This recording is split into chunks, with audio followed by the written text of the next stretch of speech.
The overall goal of this procedure is to dissect and prepare Drosophila testes for microscopy.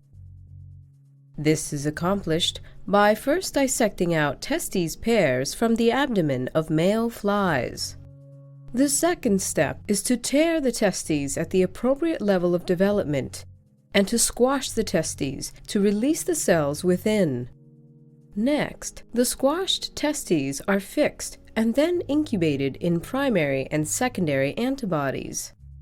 The final step is to mount the tissue on a slide for imaging. Ultimately, phase contrast or immunofluorescence microscopy is used to observe cells at various stages of spermatogenesis for defects in morphology and to observe the subcellular localizations of various proteins.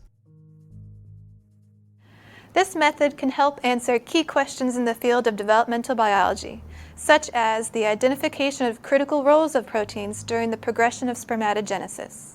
Visual demonstration of the dissection of Drosophila testes is critical because a novice to this procedure may initially have difficulty in locating the testes within the fly abdomen. Additionally, it's easier to demonstrate rather than to describe in words the most successful way to perform the squashing of the tissue.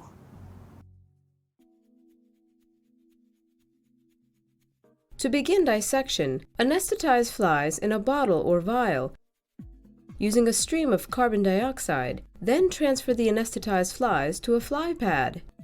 Sort flies under a dissecting microscope using a small paintbrush to collect approximately 6 to 8 Drosophila males of the desired genotype.